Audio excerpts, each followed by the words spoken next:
नमस्कार। प्राइम न्यूजमा स्वागत छ। म दृष्टिवाणी धिताल। म दिपेश किमिरे। सुरु गरौँ आजका हेडलाइन्सबाट। 14 महिनासम्म सर्वोच्च कामुकै भरमा दर्जनौं न्यायाधीश पद रिक्त, हजारौं मुद्दा प्रभावित। ओलीले कार्कीलाई बनाउन नचाहेपछि ढिलाइ, बार आन्दोलनमा।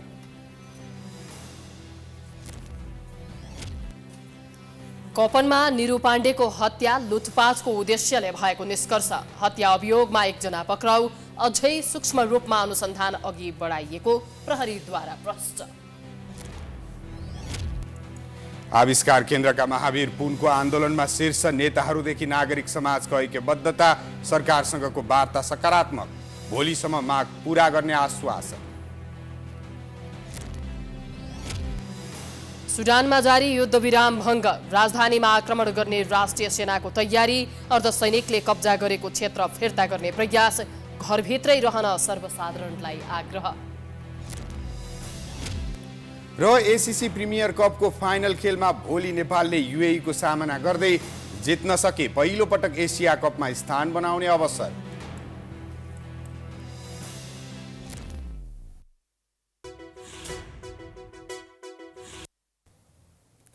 प्राइम न्यूज अब विस्तारमा। न्यायालय जनताको आस्थाको धरोहर, तर यति बेला न्यायालय नै अन्यायमा परेको छ। सर्वोच्च अदालत 14 महिनादेखि कामुकै भरमा चल्नु परेको छ। बिना दबाव दलहरू प्रधान न्यायाधीश बनाउनेतर्फ चासो समेत दिइरहेका छैनन्। नेपाल बार आन्दोलनमा उत्रिएको छ। तत्कालीन प्रधान न्यायाधीश चोलेन्द्र शमशेर जबरा विरुद्ध संसदले 2078 साल फागुन 1 गते महाभियोग प्रस्ताव दर्ता गरे यता सर्वोच्च अदालत कामुकै भरमा चलेको छ। त्यस यता प्रधान न्यायाधीश नियुक्तिका लागि बस्नुपर्ने संवैधानिक परिषदको बैठक समेत नबसी दलहरूले लाचारी प्रकट गरे। यस बीचमा निर्वाचन भएर नयाँ प्रतिनिधि सभाले समेत संवैधानिक परिषद सम्बन्धी विधेयक पारित नगरी अलपत्र पारेपछि दबाव स्वरूप नेपाल बार एसोसिएसन सर्वोच्चमा प्रधान न्यायाधीश नियुक्तिको माग गर्दै आन्दोलनमै उत्रिएको छ। यसअघि 10 दिनको अल्टिमेटम दिएको बारले आइतबारदेखि साताव्यापी दबावमूलक कार्यक्रम गर्ने जनाएको छ। प्रधान न्यायाधीशको नियुक्ति तत्काल गरिनुपर्ने तथा स्वतन्त्र न्यायालयको रक्षा, न्यायालयभित्र भ्रष्टाचारको अन्त्य लगायतको माग राखेर दबावमूलक आन्दोलन गरेको छ। प्रधान न्यायाधीश नियुक्ति गर्नुपर्ने माग आफूहरूको मात्रै नभएर जनताको भएको बारको भनाइ छ। मेरो कुरा राज्य सञ्चालन गर्ने प्रमुख कार्यकारी प्रधानमन्त्रीतर्फ पनि हो, विपक्षी दलको नेतालाई पनि हो, त्यस्तै जस्तो गरेर सभामुखलाई पनि हो, उपसभामुखलाई पनि हो, कानुन मन्त्रीलाई पनि हो। न्यायालयको यो अड्काउने, न्यायालय हेर्नुहोस्, न्यायालयमा एकातर्फ त्यो अड्काएको छ, अर्कोतर्फ न्यायालयको चाहिँ त्यो मर्यादा छ नि, मर्यादा खस्काउने गरी प्राइभेट बिलहरू प्रस्तुत हुन्छन् संसदमा। हामीले त्यो पनि हेरिरहेछौँ। किन न्यायालयलाई तपाईँहरूले चोट हानेको हो नबुझेँ मैले। तपाईँहरू त मिल्नुभयो त, तपाईँहरू त सब बाँडबुँड गरेर सब लिनुभएको छ, बाँडीचुडी छ नि, सब लिनुभएको छ भने न्यायालयलाई चाहिँ किन तपाईँहरूले अचानो बनाएको। भोलि लोकतन्त्रलाई कसी लाउने बेलामा जब निरङ्कुशता लादिन खोज्छ त्यति बेला यही न्यायालय चाहिँ।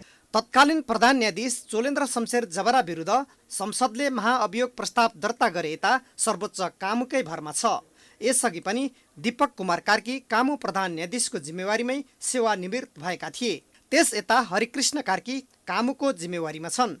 बारले ध्यानाकर्षण गराएपछि प्रधान न्यायाधीश सिफारिस गर्न प्रधानमन्त्री पुष्पकमल दाहाल प्रचण्डले वैशाख 6 गते बोलाएको संवैधानिक परिषदको बैठकमा सत्ता गठबन्धन र प्रमुख प्रतिपक्षी एमाले बीच कुरा नमिलेपछि बैठक निष्कर्षविहीन भएको थियो। बारले सबैको आशाको केन्द्र न्यायालयलाई राजनीतिक दलले नेतृत्वविहीन बनाएको आरोप लगाएको छ।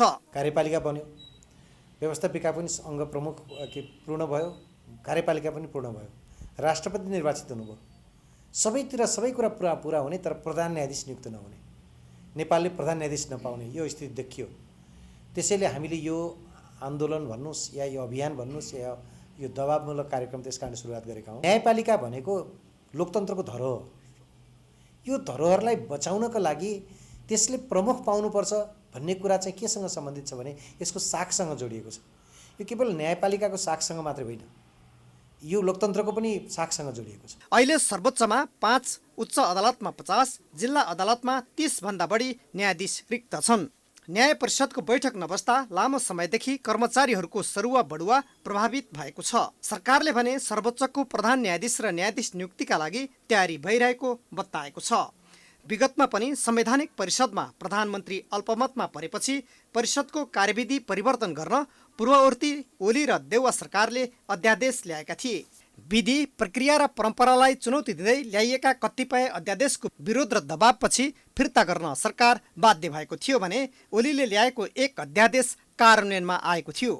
अहिले पनि सरकारले संवैधानिक परिषदको काम, कर्तव्य, अधिकार र कार्यविधि संशोधन गर्न बनेको विधेयक 2079 संसदमा दर्ता गराएको छ।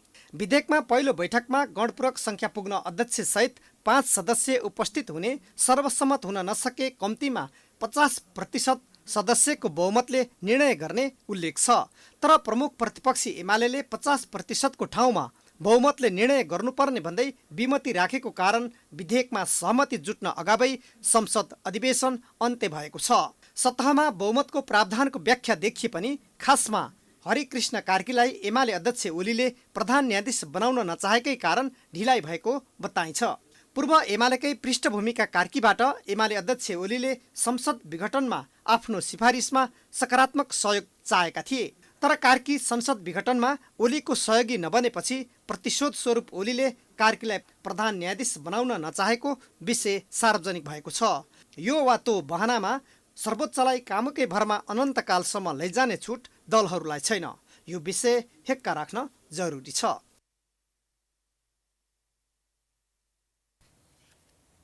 नेकपा एमालेका अध्यक्ष केपी शर्मा ओलीले पूर्वमा आफ्नो कार्यक्रम बिथोल्न खोज्नेहरूलाई राज्यले नै संरक्षण गरेको बताएका छन्। अखिल नेपाल किसान महासङ्घको 73औं स्थापना दिवसका अवसरमा आइतबार ललितपुरमा आयोजित कार्यक्रममा ओलीले केही व्यक्तिले आफू सहभागी कार्यक्रम रोक्ने प्रयास सत्ता गठबन्धनकै कार्यकर्ताबाट भएको र उक्त गतिविधि गर्नेलाई राज्यले नै संरक्षण गरेको आरोप लगाएका हुन्। उनले नियोजित रूपमा नै आफूले आफ्नो कार्यक्रम बिथोल्ने प्रयास गरेको र उक्त कार्यक्रम क्रियाकलापमा संलग्न असामाजिक तत्त्वहरूको मनोबल उच्च देखिएको उल्लेख गरे। गठबन्धन सरकारको पनि यस्ता असामाजिक क्रियाकलापहरू गराउने कुरामा चाहिँ जेसुकै भने पनि, मुखले जेसुकै भने पनि व्यवहारमा चाहिँ तिनलाई नियन्त्रण गर्ने त्यो 20 जना केटा छ। त्यो 20 जना 25 जना केटाहरू च्यापच्याप समाउन सकिँदैन तिनीहरूलाई। त्यही मान्छे झापामा ढुङ्गा हान्छ, त्यही मान्छे इलाममा गएर उफ्रिन्छ,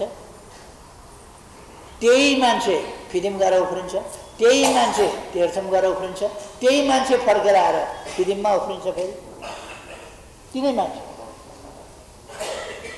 त्यही यति मान्छे। कार्यक्रममा ओलीले महाकाली सन्धिलाई एमालेले सच्याएको भन्दै नेपालको हितमा रहेको दावी गरे।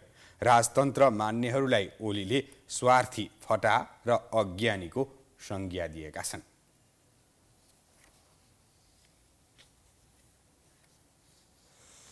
निरा पाण्डेको हत्या भएको 10 दिनपछि प्रहरीले हत्यामा संलग्न एकजनालाई पक्राउ गरी सार्वजनिक गरेको छ।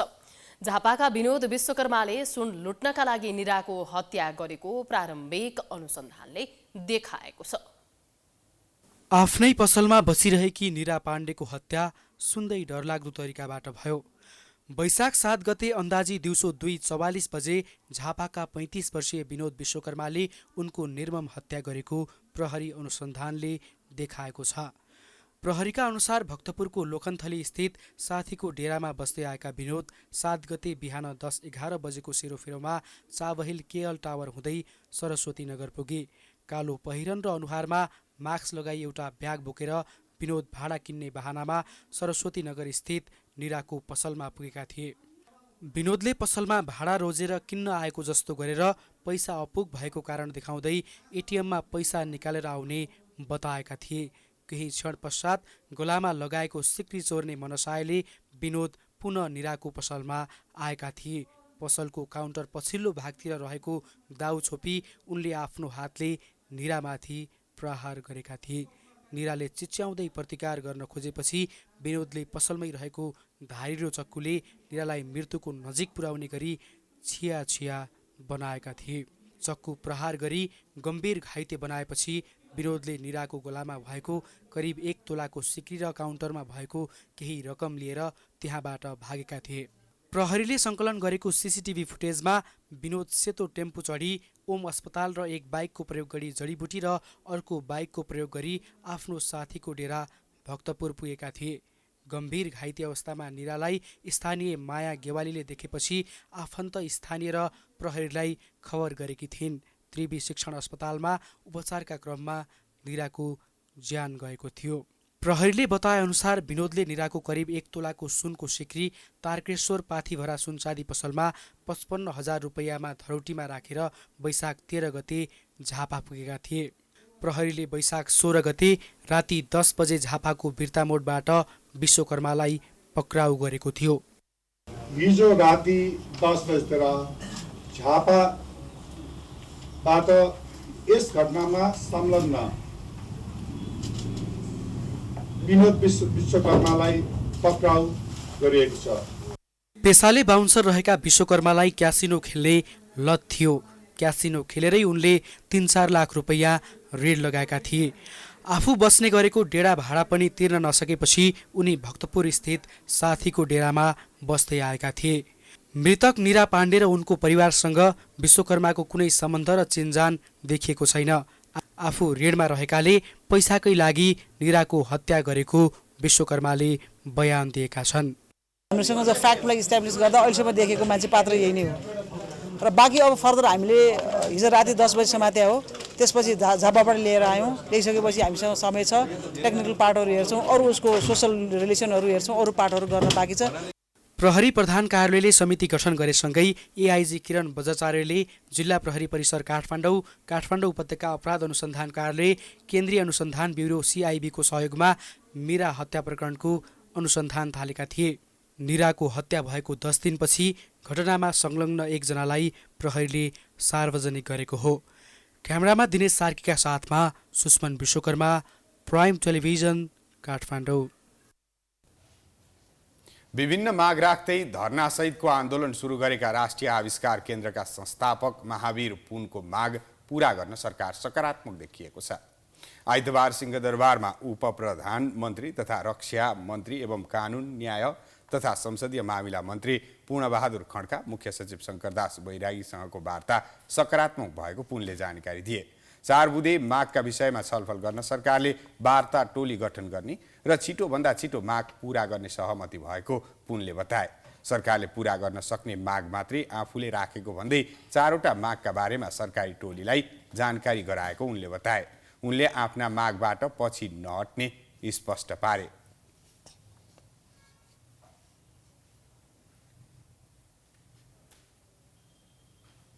यो जुन 4वटा माग राखेको छु त्यो 4वटा मागको बारेमा मैले उहाँहरूलाई चाहिँ ब्रिफिङ गरिदिएँ।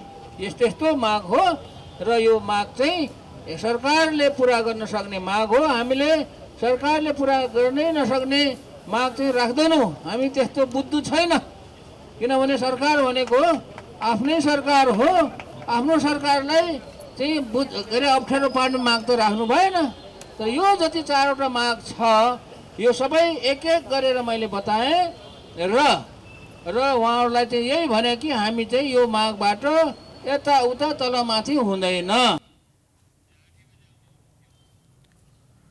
अनुसन्धान, नवप्रवर्तन र आविष्कार सहित 4 बुँदे बाघ सहित माइती घरमा पुनको धरना तेस्रो दिन पनि जारी छ।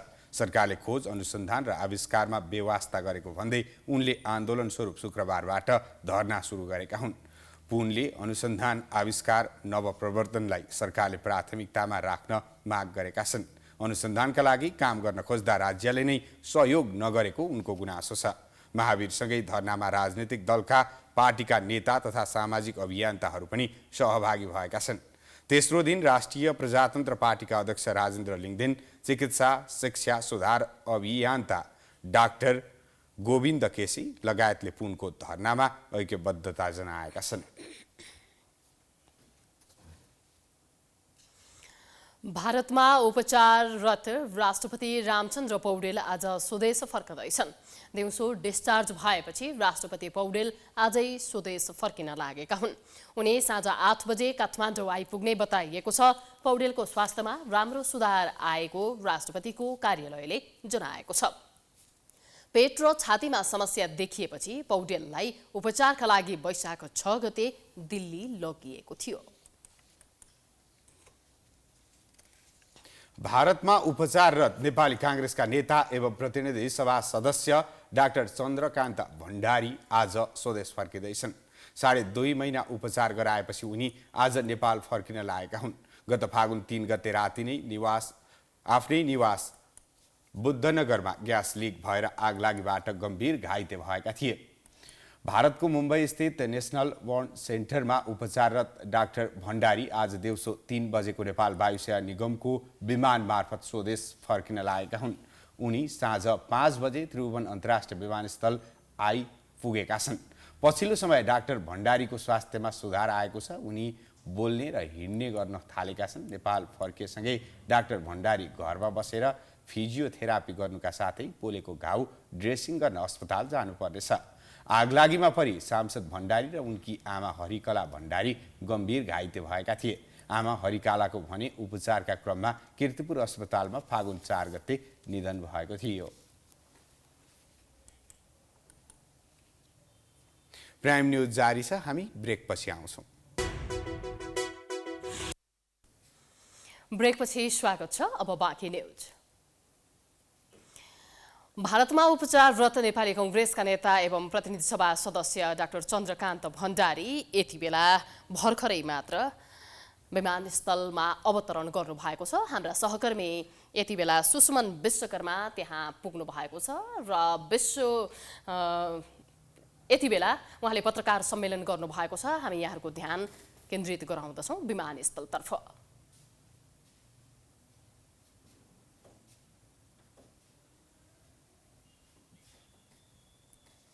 दर्शकवृन्द, नेपाल वायुसेवा निगमको विमान मार्फत स्वदेश आज फर्कँदै गर्दा 5 बजे त्रिभुवन अन्तर्राष्ट्रिय विमानस्थलमा आइपुग्ने कुरा गरिएको थियो। हामी यति बेला देख्न सक्छौँ भर्खरै मात्र प्रतिनिधि सभा सदस्य डाक्टर चन्द्रकान्त भण्डारी विमानस्थलमा अवतरण गर्नुभएको छ। उहाँले हार्दिक नमन गर्दै हुनुहुन्छ सबैलाई। यो हामी देख्न सक्छौँ। उहाँको अवस्थाका बारेमा पनि यहाँहरूलाई हामी देखाइरहेका छौँ। हातमा अझै पनि केही ब्यान्डेज भएको अवस्था छ। उहाँलाई लामो उपचारपछि नेपाल फर्काउन नेपाल सरकार सफल रहेको छ। तथापि उहाँको अवस्था अझै पनि डाक्टरहरूसँग समन्वय गर्नुपर्ने स्थितिको रहेको छ भनिएको छ। तमाम राजनीतिक पार्टीका नेतागण साथीहरू, पत्रकार साथीहरू हजुरहरूलाई सबै बितितै छ। एउटा ठुलो दुर्घटनाबाट हामी आएका छौँ। हुन त नेपालमा अहिलेसम्म यो वर्षमा 110 जना नेपाली दाजुभाइ दिदीबहिनीहरूले यो आगजनीका यो दुर्घटनाको कारण आगजनीका कारणले ज्यान गुमाउनु भएको छ। मैले पनि त्यसमध्ये मैले मेरो आमालाई हरिकला भण्डारीलाई पनि सेम दुर्घटनामा गुमाएको छु। मैले भर्खर मात्रै थाहा पाएको कि आमा हुनुहुन्न भनेर। भले नेपालमा धेरै आमा बुवाहरू दुर्घटनाबाट ज्यान गुमाउनु भएको छ। धेरै युवा युवतीहरूले ज्यान गुमाउनु भएको छ। यी हाम्रा दुःखद पक्ष हुन्। साथीहरू, हामीले जसरी प्रविधिको विकास भयो, गाउँ गाउँमा विद्युत पुग्यो, गाउँ गाउँमा ग्यास पुग्यो, तर त्यो अनुसार हामीले पाठ्यक्रममा कसरी सिकाउने भन्न राख्दै राखेनौँ। त्यसको शिकार म त भइसक्यो भने अरूलाई कस्तो भएको होला। त्यसकारण जनरल नलेज हामीले दिनुपर्दो रहेछ। त्यसमा हामी ठुला कुरा गर्ने, साना कुरा गर्दै नगर्ने, मसिना कुरा हेर्दै नगर्ने गर्नाले आज प्रत्येक ठाउँमा यस्तो दुर्घटना भइरहेको छ। मलाई त साथीहरू कसैले जहाँ औषधि गर्न गएको थियो कसैले बाँच्छ भन्दै हुनुहुन्थेन। यो 3 वर्षमा भेन्टिलेटरमा गएको मान्छे जम्मा 3 जना बाँचेको रहेछ यो 3 वर्षको अवधिमा। म बाँचेर हजुरहरूसित आउन पाएँ। म तपाईँहरूको शुभेच्छा, शुभकामना, प्रेरणा र सद्भावको कारणले मेरो विल पावर बढ्यो। त्यस कारणले मैले यो अवसर पाएँ, बाँच्ने अवसर पाएँ। यो प्राप्त गर्नको निम्ति नेपाल सरकार, विभिन्न राजनीतिक पार्टीका नेताहरू, मेरा अत्यन्त नजिकका जो लामो समयसम्म राजनीति गर्नु साथीहरूको सहयोगको कारणले मात्रै यहाँ हामी उपस्थित बन्यौँ। उहाँहरू सबैलाई म आभार धन्यवाद व्यक्त गर्न चाहन्छु। र मलाई एकदम खुसी लागेको मैले अहिले थाहा पाएँ, जुन दिन दुर्घटना भयो, मलाई जुन दिन औषधि उपचार गर्न लगियो त्यही दिन नै सरकारले अर्को बर्न सेन्टर हस्पिटल बनाउने निर्णय गरेको रहेछ। यसलाई हामीले सबै मिलेर बनाउनुपर्छ। अब नेपालीहरू बाहिर गएर हस्पिटल बनाउने कुरा होइन, यसको नेतृत्व हामीले गर्नुपर्छ। यसको नेतृत्व म गर्न तयार छु। यो कुरा मैले राख्न चाहन्छु। साथीहरू यसरी उपस्थित हुनुभयो, सबैलाई आभार धन्यवाद व्यक्त गर्न चाहन्छु। र मेरो लिखित स्टेटमेन्ट छ, साथीहरूले दिनुहुन्छ। भयो विषय यो कसै पढेर सुनाइ पर्छ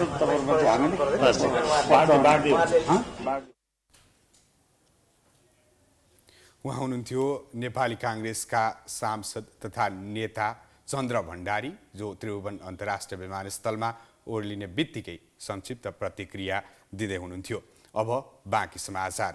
उपप्रधान तथा गृहमन्त्री नारायण काजी श्रेष्ठले कुनै पनि हालतमा मिटर ब्याज पीडकलाई कारबाही गरेरै छाड्ने बताएका छन्। मन्त्री श्रेष्ठले पीडक कुनै राजनीतिक दलको पहुँच वा नेता जो भए पनि त्यसलाई कारबाही गर्ने प्रतिबद्धता व्यक्त गरेका हुन्। मिटर ब्याज पीडितको समस्या समाधान गर्न बनेको जाँचबुझ आयोग केन्द्रीय कार्यालयको उद्घाटन गर्दै उनले अहिले बनेको आयोग सामान्य नभएको जिकिर गरे।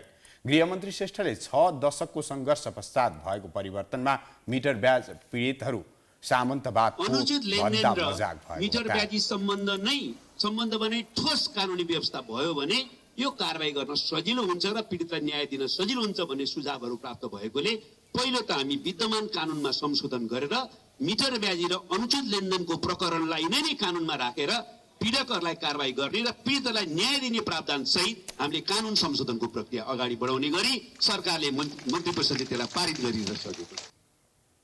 मन्त्री श्रेष्ठले पीडितलाई न्याय दिन कानुन संशोधनको प्रक्रिया अघि बढाएको बताए।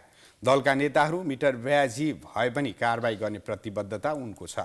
अर्को प्रसङ्गमा गृहमन्त्री श्रेष्ठले राष्ट्रिय सहमतिकै आधारमा नागरिकता सम्बन्धी समस्या समाधान गरिने प्रतिबद्धता व्यक्त गरे।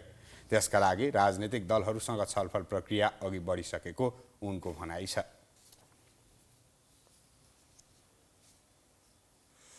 अस्पतालमा बिरामी पुग्ने बित्तिकै सबैभन्दा अगाडि नर्स आइपुग्छन्। बिरामीको घाउमा मलहम लगाउनेदेखि हरेक क्रियाकलापमा उनीहरू सहभागी हुन्छन्।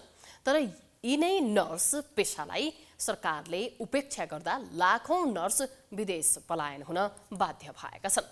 नर्स पेसाको उचित मूल्याङ्कन नहुँदा नेपालमा नर्सहरूले उचित पारिश्रमिक समेत पाउन सकेका छैनन्। नेपालको स्वास्थ्य क्षेत्रको महत्त्वपूर्ण अङ्ग हो नर्सिङ पेसा। चाहे त्यो स्थानीय स्तरमा रहने आधारभूत स्वास्थ्य संस्था होस् या केन्द्रीय अस्पताल, 24 घण्टा सेवामा खटिरहेका हुन्छन् नर्स। तर तिनै श्रमजीवी नर्सहरू अहिले पनि न्यूनतम पारिश्रमिकका लागि लडिरहनु परेको छ। त्यो उनीहरूको वर्षौंदेखिको समस्या हो। महँगो अध्ययन शुल्क तर सबैभन्दा सस्तो जागिरमा समावेश हुनुपर्ने बाध्यताका कारण नर्सहरू पीडित रहँदै आएका छन्। त्यस्तै अध्ययन पूरा गरिसकेपछि हरेक तहको अध्ययनमा भोलिन्टियर बनेर काम गर्नुपर्ने बाध्यताले अझै समस्या थपिँदै गएको छ। हस्पिटलको नाम चाहिँ अब नलिइहालौँ होइन, किनकि अब पहिला सुरुमा मैले काम गर्दाखेरि भलिन्टियरबाटै स्टार्ट गरेँ हो कि त्यतिखेर भलिन्टियर भनेर मलाई यति टाइम गर्नुहोस् त्यसपछि तपाईँलाई पेमेन्ट गर्छु भनेर मलाई 2-3 महिनासम्म भलिन्टियर राख्यो होइन, तर मलाई पे गरेन। अनि त्यसपछि मलाई त कुनै अप्सन आएन। अनि त्यसपछि मैले फेरि अर्को ठाउँमा सिफ्ट गरेँ, त्यहाँ पनि भलिन्टियरै भन्नुभयो, तर भलिन्टियर गर्दाखेरि पनि मलाई पर डे चाहिँ 100 रुपियाँको दरले दिन्छु भन्नुभयो। ल महिनाको 3000 हुन्छ, ठिकै छ, आउने जाने खर्च हुन्छ, मेरो एक्सपिरियन्स त हुन्छ भनेर मैले इन्भल्भ भएँ। अनि त्यसपछि मेरो काम राम्रो देखेर त्यहाँ चाहिँ मलाई चाहिँ स्टाफ नै राख्नुभयो। सरकारले नर्सको न्यूनतम पारिश्रमिक 30,200 रुपियाँ तोकेको छ।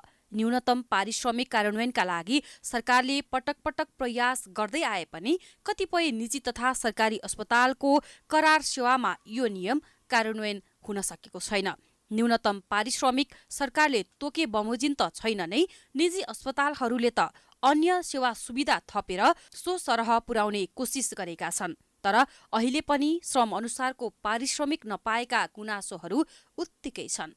अब यो विदेश किन जाने, हामीले कति धेरै सपना देखेर सानै उमेरमा एसएलसी दिने बित्तिकै नर्सिङ पढ्छौँ, कति धेरै सपना देख्छ, किनकि त्यहाँ गयो बिरामीको सेवा गर्ने होइन, त्यो अनुसारले गइरहेको हुन्छौँ। तर त्यहाँनिर हामीलाई गएपछि स्यालेरी पनि राम्रो हुँदैन। अहिलेको कन्टेक्स्टको कुरा गर्दाखेरि चाहिँ होइन, स्यालेरी राम्रो छैन, बेसिक फुलफिलै हुन सकेको छैन भनेपछि त हामी बाध्यताले नै विदेश जानु पर्यो नि त हो। त्यतिको लागि चाहिँ नेपाल सरकारले नर्सिङ एसोसिएसनले सबैजनाले चाहिँ त्यो कुरालाई एड्रेस गरिदिनु पर्यो, सबैलाई एकनास हुनु पर्यो, पछिसम्मको सेक्युरिटी हामीलाई चाहियो।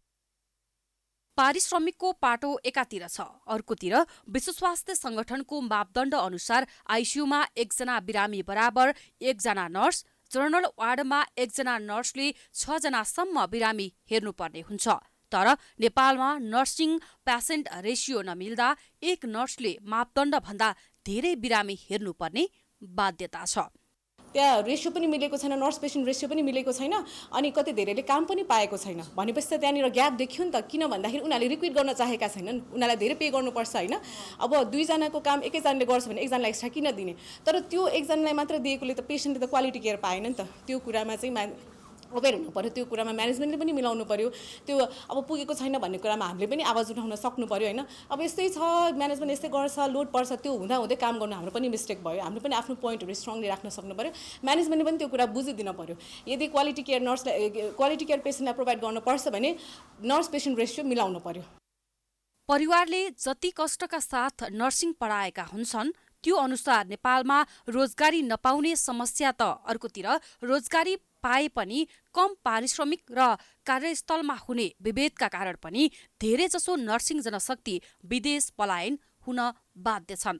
यो घटनाले नेपालमा अझै पनि नर्सहरू आर्थिक रूपमा कति असुरक्षित महसुस गरिरहेका छन् भन्ने यथार्थ स्पष्ट देखिन्छ। नलेजलाई चाहिँ सदुपयोग गर्ने ठाउँ छैन क्या। जस्तै यहाँ चाहिँ अब ल्याक अफ एउटा चाहिँ हाम्रो अब हस्पिटलहरूमा ल्याक अफ अपर्च्युनिटी ट्रेनिङहरूले गर्दाखेरि होइन, जस्तै अब डिफ्रेन्ट हस्पिटलमा चाहिँ एज अ भोलिन्टियरको रूपमा काम गर्छ। अहिले चाहिँ रिसेन्टली चाहिँ त्यो भोलिन्टियर चाहिँ हटेको छ, तर हस्पिटलमा डाइरेक्ट काम गर्नलाई पनि अहिले पनि आफ्नो मान्छे छ भने चाहिँ सोर्स लाएर चाहिँ कोही मान्छे चाहिँ डाइरेक्ट काम गरिरहेको हुन्छ। तर त्यही मान्छेको एजुकेसन छ तर आफ्नो मान्छे छैन भने ऊ काम गर्नलाई चाहिँ कति कुर्नुपर्ने हुन्छ क्या, आफ्नो एजुकेसन सकाएर पनि। नेपाल नर्सिङ सङ्घका अनुसार देशभरि करिब 15,000 नर्सिङ जनशक्ति सरकारी सेवामा छन्। निजी क्षेत्रमा 18,000 र 28,000 भन्दा धेरै नर्स विदेशमा गएका छन्। यी बाहेक सरकारीमा पनि करार सेवामा रहेका तथा अन्य सङ्घ संस्थासँग आबद्ध नर्सको एकिङ तथ्याङ्क भने छैन। सङ्घको तथ्याङ्क अनुसार 35,000 नर्स अझै बेरोजगार छन्। अस्पतालहरूमा आवश्यकता अनुसार नर्सिङ जनशक्ति नहुँदा पनि भएकै जनशक्तिलाई रोजगारी दिन नसक्नु र रोजगारीमा रहेकाहरूलाई पनि कार्यरत संस्थाले श्रम शोषण गरेको विषयलाई नजरअन्दाज गर्नु लाचारीपन हो। यसप्रति सरकारको तत्काल ध्यान जान आवश्यक देखिन्छ। कपिलवस्तुको पुरातात्विक क्षेत्र शेष हनिया कोटमा पर्खाल निर्माण गर्ने क्रममा जेसीबीको प्रयोग गरिएको भन्दै रोक लगाइएको छ। शेष हनिया कोटमा पर्खाल निर्माणका क्रममा पुरातात्विक क्षेत्रको मान्यता विपरीत जेसीबीको प्रयोग गरिएको पाइएपछि लुम्बिनी विकास कोषले रोक लगाएको हो। कपिलवस्तुको पुरातात्विक क्षेत्र सिसानिया कोटमा पर्खाल निर्माणका लागि लुम्बिनी विकास कोषले ठेक्का लगाएको थियो। तर निर्माण कम्पनी दया निर्माण सेवाले पर्खाल निर्माणका क्रममा जेसीबीको प्रयोग गरेपछि रोक लगाइएको हो। पर्खाल निर्माणका लागि पुरानो काँडेतारको पिल्लर उखल्न जेसीबी प्रयोग गरी ठुलो खाडल खन्न थालेपछि जेसीबी प्रयोगलाई रोक लगाइएको हो।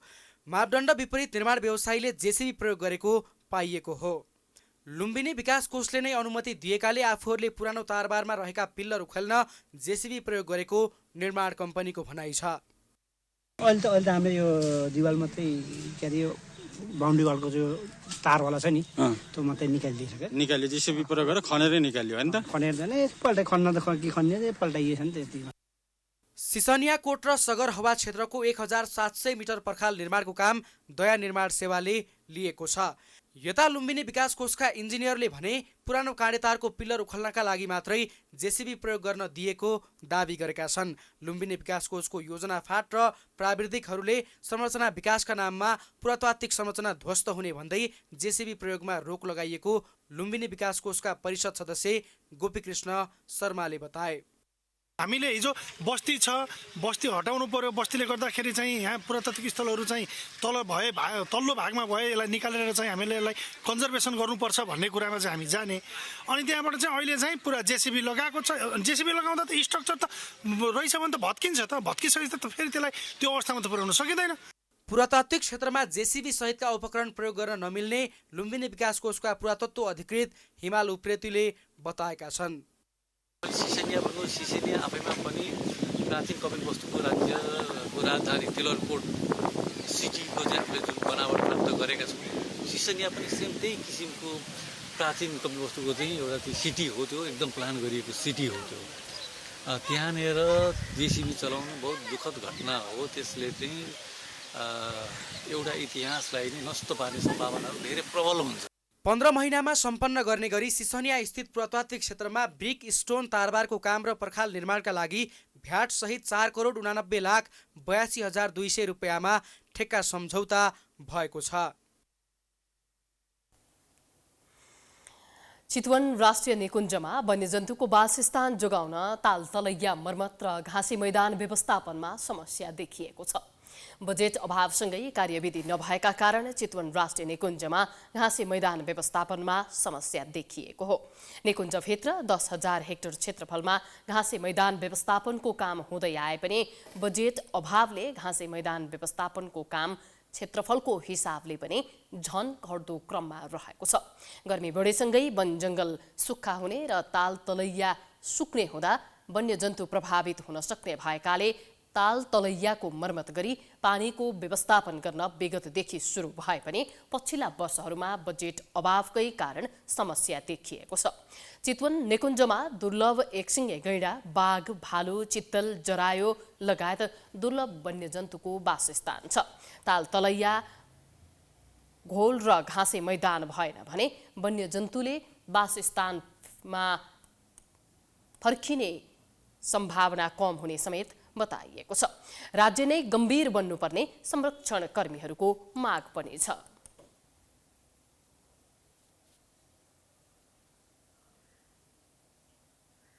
देशभर थप 60 जनामा कोरोना संक्रमण पुष्टि भएको छ। पछिल्लो 24 घण्टामा 1473 जनाको नमुना परीक्षण गरिएको थियो। 272 जनाको पीसीआर र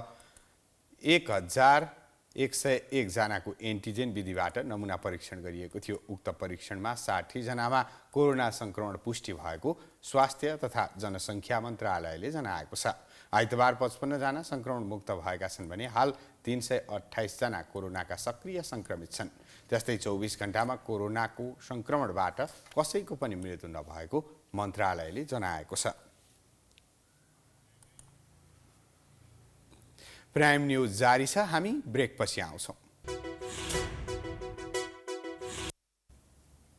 ब्रेकपछि स्वागत छ। अब बिजनेस न्यूज।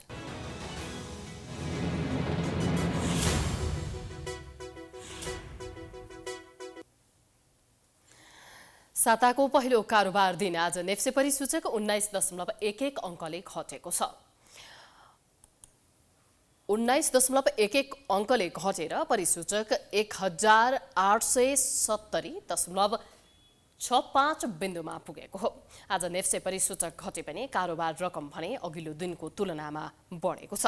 यस दिन 271 वटा धितुपत्रको 32,06,450 किता सेयर किनबेच हुँदा 95,43,22,377 रुपैयाँ बराबरको कारोबार भएको छ। आइतबार शिवम सिमेन्टको सर्वाधिक कारोबार भएको छ। उक्त कम्पनीको प्रतिकिता 450 रुपैयाँमा 4,25,00,000 बराबरको सेयर कारोबार भएको हो। उद्योग वाणिज्य तथा आपूर्ति मन्त्री रमेश रिजालले उद्योग क्षेत्रमा सङ्कट आउन नदिन उद्योगीहरूको सहयोगको आवश्यकता रहेको बताएका छन्। आइतबार मन्त्रालयमा मन्त्री रिजाललाई अध्यक्ष पवन गोल्यान नेतृत्वको बैंक तथा वित्तीय संस्था परिसङ्घको टोलीले भेट गरेको थियो। भेटका क्रममा मन्त्री रिजाललाई परिसङ्घ टोलीले उद्योग क्षेत्रमा रहेका विभिन्न समस्याको बारेमा जानकारी गराएको थियो। बैंकिङ जस्ता क्षेत्रमा धेरै पैसा लक भएको भन्दै मन्त्री रिजाललाई त्यसको रकम रिलिज गर्न पहल गरिदिन आग्रह गर्दै परिसङ्घ टोली उक्त रकम उद्योग क्षेत्रमा भित्र्याउनु पर्नेमा जोड दिन पुगेको थियो। मन्त्री रिजालले उद्योग क्षेत्रमा देखिएका समस्या समाधानका लागि तथा आउन सक्ने सङ्कटबाट उद्योग क्षेत्रलाई बचाउनका लागि सरकारलाई उद्योगीहरूको साथ र सहयोगको आवश्यकता रहने बताए। मन्त्री रिजालले सरकारलाई दोष दिँदै भाग्ने प्रवृत्ति अन्त्य गरेर सरकारलाई सहयोग गर्न आग्रह गरे। अब इन्टरनेसनल न्यूज।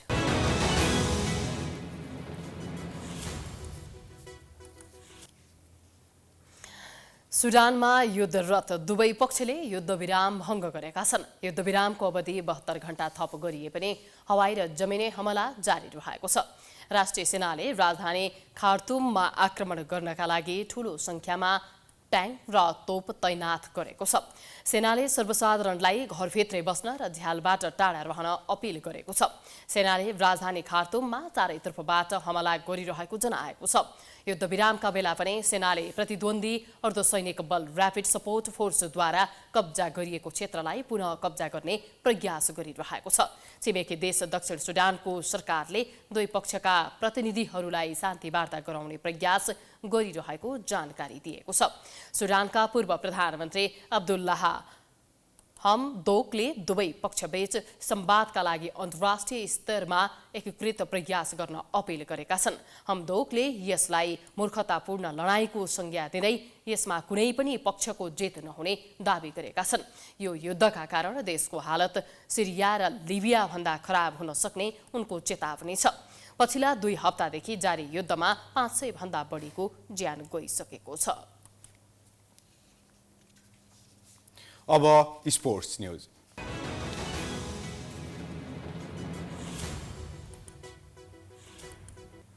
राजधानीमा जारी एससीसी प्रिमियर कपको फाइनल खेलमा सोमबार नेपालले युएईसँग खेल्दैछ। युएईलाई पराजित गरेर नेपालले पहिलो पटक एसिया कपमा स्थान बनाउन चाहन्छ। नेपाल र युएई एक दिवसीय अन्तर्राष्ट्रियका लागि परिचित प्रतिद्वन्दी हुन्। नेपाल र युएई बीच एक दिवसीय अन्तर्राष्ट्रियमा अहिलेसम्म 13 पटक प्रतिस्पर्धा भएको छ। नेपाल मात्र 7 पटक विजयी हुँदा 6 पटक युएईले खेल आफ्नो पक्षमा पारेको छ। नेपाल पहिलो सेमिफाइनलमा कुवेतसँग भारी वर्षाका कारण खेल रद्द भएपछि समूह विजेताको रूपमा फाइनलमा पुगेको हो। उता युएईले सेमिफाइनल खेलमा ओमानलाई 2 रनले हराउँदै नेपालसँगको फाइनल भेट पक्का गरेको हो। तर आगामी बिहीबारसम्म काठमाडौँमा वर्षा हुने सम्भावना छ। फाइनल सोमबारलाई राखिएको छ। सोमबार हुन नसकेको खण्डमा खेल मङ्गलबार हुनेछ। तर सोमबार र मङ्गलबार दुवै दिन वर्षाका कारण खेल हुन सकेन भने सुपर ओभर गराउन प्रयास गरिनेछ। सुपर ओभर पनि टाई भएमा अर्को सुपर ओभर हुनेछ। तर वर्षाका कारण सुपर ओभर पनि हुन सक्ने अवस्था नभएमा आइसिसीको ओडिआई वरियतामा माथि हुने टोली एसिया कपमा पुग्नेछ। आइसिसीको ओडिआई वरियतामा नेपाल 14औं स्थान र युएई 19औं स्थानमा छन्। यदि खेल र सुपर ओभर कुनै नभएमा खेल रद्द हुनेछ। खेल रद्द हुँदा नेपाल ओडिआई वरियताका कारण एसिया कपमा पुग्दै भारत र पाकिस्तानसँग खेल्न पाउनेछ।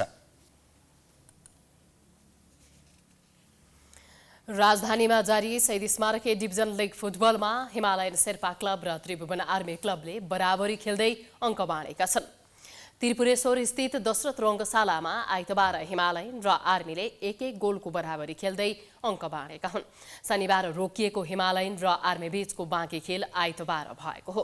शनिबार भारी वर्षा र चट्याङको कारण हिमालयन र आर्मी बीचको खेल 71औं मिनेटमा रोकिएको थियो।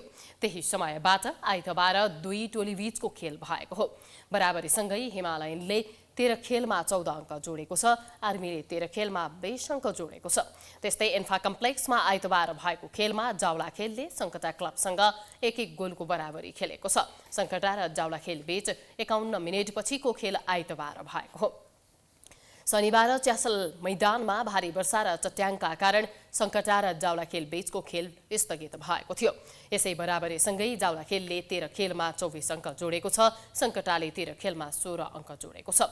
यस्तै आइतबार नै एन्फा कम्प्लेक्समा भएको खेलमा चर्च बोइजले मनाङ मर्स्याङलाई 3-0 गोल अन्तरले पराजित गरेको छ।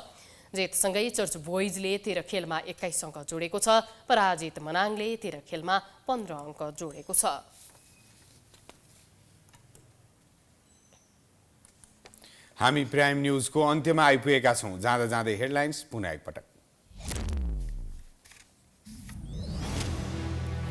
14 महिनासम्म सर्वोच्च कामुकै भरमा दर्जनौं न्यायाधीश पद रिक्त, हजारौं मुद्दा प्रभावित। ओलीले कार्कीलाई बनाउन नचाहेपछि ढिलाइ, बार आन्दोलनमा।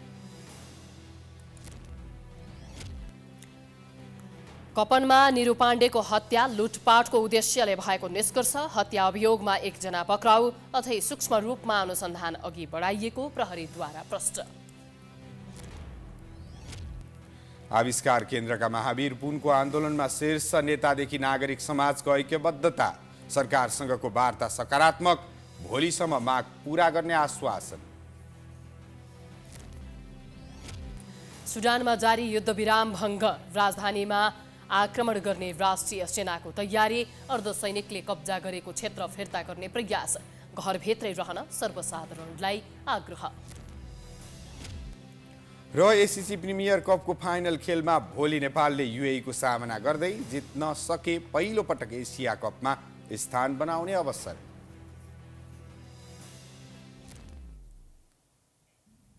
प्राइम न्यूज अहिलेलाई सकियो। यसपछिको प्रस्तुति जनता जान्न चाहन्छन् ऋषि धमलाको साथमा। हेर्दै गर्नुहोला प्राइम टेलिभिजन। नमस्कार।